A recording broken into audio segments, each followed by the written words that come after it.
Now behoves me to pass the floor to Dr. Michael Hailu, the Director of CTA, who will help to bring these proceedings to a closing, and I will hand over to him. And in doing so, thank all of you for your kind attention and your participation, and it was a pleasure to be here. Dr. Hailu, you have the floor. Thank you very much, Excellency, for your excellent chairmanship of this session.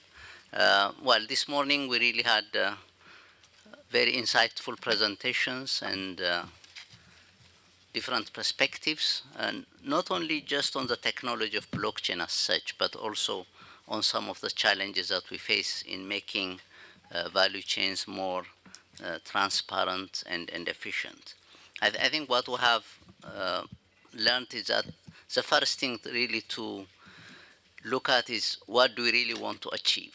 And once we decide what we want to achieve, whether it's from a business perspective or from a policy perspective, then there are a whole range of technologies that one can use, not necessarily not only blockchain, but others.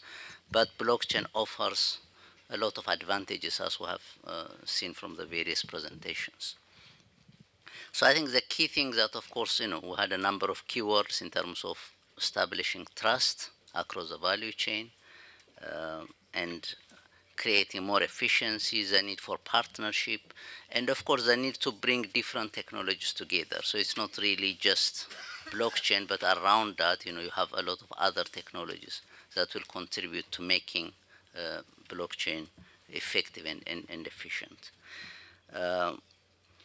Also, one key message that I captured is that a bad smart contract is still a bad contract. So it's not because it's on a blockchain that's something that's not good for the farmer, for the smallholder, can necessarily become good because we have a new technology that's being used.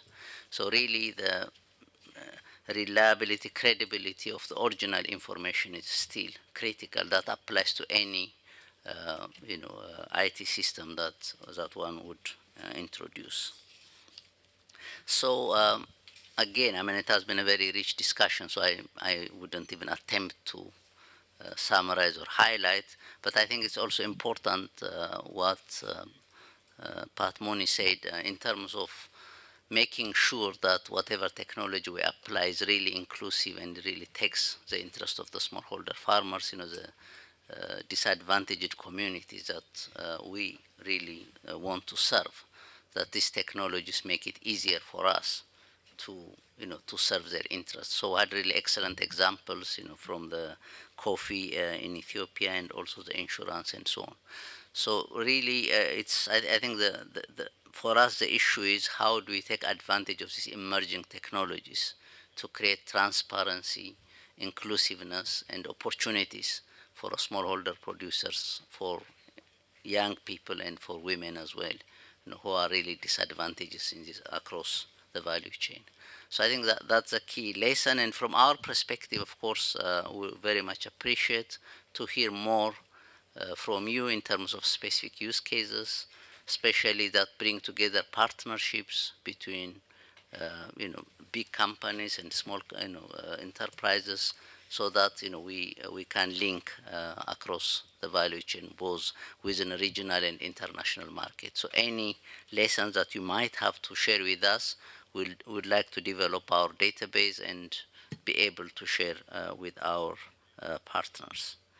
We'll continue to encourage innovative applications coming from, especially from startups in ACP countries. Of course, we have this excellent example from IBM, which is fairly large scale, but we'd also like to encourage small scale applications, startups, the examples from Uganda and so on. So that's a message that we'll also like to share. So thank you very much. I can also announce that our next briefing will be on 3rd of July. It will be on the water, energy, and land nexus, a fairly different topic from what we have today. So I want to encourage you also to join us at the briefing on 3rd of July. So before I conclude, I'd like to thank very much our speakers for taking their time, for making these excellent presentations, for our two chairs of the sessions before, the first session, Ambassador Mbuendi, I think he's still with us. Thank you very much. We really appreciate. We have, of course, a couple of ambassadors. It's quite unusual to have a number of ambassadors join us and go through the whole session. So it shows how much interest there is on this topic. And of course, our chair of this session, Her Excellency Sheila Montes from Jamaica. So thank you very much. And again, I also like to thank my colleagues, Isolina and the team, for organizing this briefing, always very well organized with excellent attendance. It really is a lot of work for our team, so I appreciate they have to work late at night and so on, last minute to make all these things come together. So again, thank you very much, and I invite you to join us for our networking lunch.